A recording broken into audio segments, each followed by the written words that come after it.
Hello everyone, તો હું છું ડૉક્ટર મોનિકા આહિર અને તમારું સ્વાગત છે આપણી યુટ્યુબ ચેનલ કલ ફિઝિયોથેરાપી એન્ડ ફિટનેસમાં.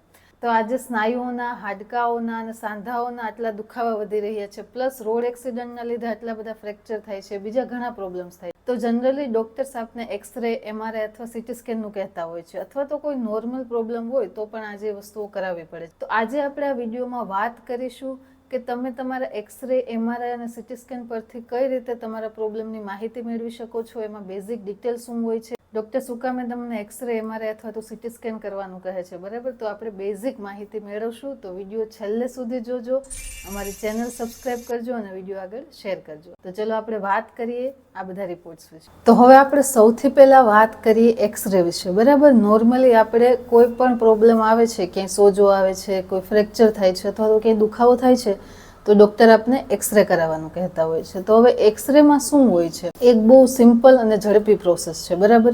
એટલે સૌથી વધુ આપણે એક્સરેનું કરવાનું કહેતા હોઈએ છીએ. હવે એક્સરે તમને એટલું જ બતાવે છે, જો તમારા હાડકામાં કાંઈ પ્રોબ્લેમ હોય, બરાબર? હાડકા સિવાયના કોઈ પણ સ્ટ્રક્ચર આપણે એક્સરેમાં નથી જોઈ શકતા. જે વ્હાઇટ આપને દેખાતું હોય છે એ ખાલી અને ખાલી હાડકું હોય છે, અથવા તો સાંધામાં કઈ જગ્યા ઓછી વધારે થઈ છે એ જોઈ શકાય છે. એટલે હાડકાને લગતી જ માહિતી તમે એક્સરેમાંથી મેળવી શકો છો. બીજા કોઈ સ્ટ્રક્ચર એટલે કે મસલ, લિગામેન્ટ, ટેન્ડન, એમાં જો કંઈ પ્રોબ્લેમ આવ્યા હોય તો એ આપણે એક્સરે ઉપરથી કન્ફર્મ નથી કરી શકતા. એક આપણે અંદાજો લગાવી શકીએ છીએ, તમને ક્યાંય પણ દુખાવો છે ઘૂંટણમાં તો હવે એક્સરે કરાવ્યો અને એક્સરે એકદમ પરફેક્ટ છે, હાડકામાં કોઈ પ્રોબ્લેમ નથી, સાંધો એકદમ બરાબર છે, તો આપણે અંદાજો લગાવી શકીએ કે સ્નાયુ અથવા તો કોઈ લિગામેન્ટમાં પ્રોબ્લેમ હોવો જોઈએ. પણ એ વસ્તુ એક્સરે ઉપરથી ખ્યાલ નથી આવતી, આપણે ખાલી અંદાજો જ લગાવી શકીએ છીએ.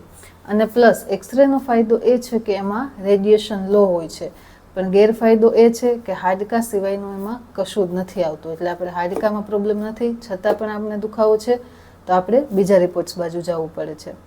અથવા તો બીજું કે તમને લંગ્સમાં એટલે કે ફેફસાનો કાંઈ પ્રોબ્લેમ હોય, અમુકને ઉધરસ વધારે આવતી હોય, કાં તો છાતીમાં દુખતું હોય, તો ક્યારેક આપણે ફેફસામાં શું પ્રોબ્લેમ છે એ જાણવા માટે એક્સરે કરાવીએ છીએ. એટલે એક્સરે મોસ્ટ ઓફલી હાડકા અને ફેફસાના પ્રોબ્લેમ માટે વાપરવામાં આવે છે.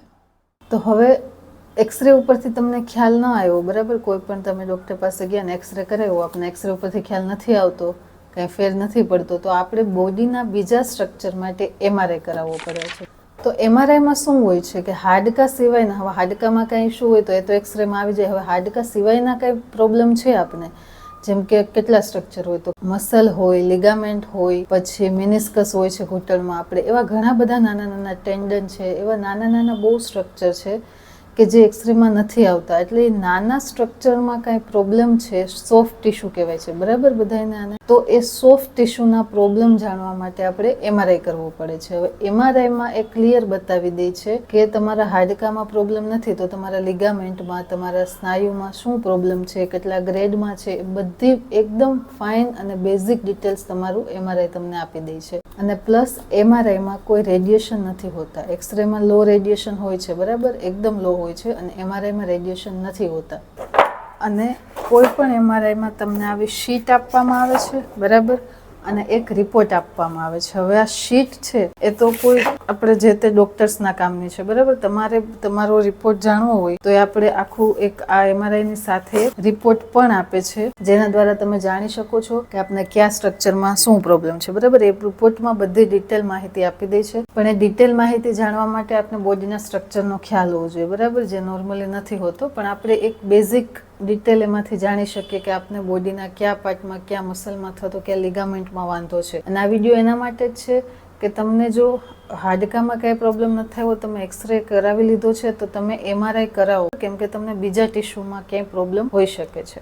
પછી વાત કરીએ આપણે સીટી સ્કેન. તો સીટી સ્કેન મોસ્ટલી એમરજન્સીમાં યુઝ થતું હોય છે કે એક્સિડન્ટ થાય છે, કેમ કે સીટી સ્કેન ઝડપી છે અને પ્લસ તમને એમઆરઆઈ જેવી ડિટેલ્સ આપે છે, બરાબર? એમાં પણ blood vessels, blood flow, organs છે, પછી નાની નાની એવી ડિટેલ્સ જોઈ શકાય છે જે એક્સરેમાં નથી જોઈ શકાતી. પણ સીટી સ્કેનમાં રેડિયેશન બહુ હાઈ લેવલનું હોય છે, બરાબર? એટલે મોસ્ટ ઓફલી સીટી સ્કેન એમરજન્સીના ટાઈમે યુઝ કરવામાં આવે છે, કેમ કે એક્સરે કરતાં માહિતી વધારે આપે છે, પ્લસ એમઆરઆઈ કરતાં એની સ્પીડ વધારે છે. એટલે સીટી સ્કેન મોસ્ટલી એમરજન્સીમાં યુઝ થાય છે. તો એક્સરે ત્યારે કરાવો જ્યારે હાડકામાં કોઈ પ્રોબ્લેમ હોય અને હાડકા સિવાયનો કોઈ પ્રોબ્લેમ છે એક્સરે કરીને કાંઈ નથી આવતું એક્સરેમાં છતાં પણ દુખાવો છે તો તમારે MRI બાજુ જવું જોઈએ.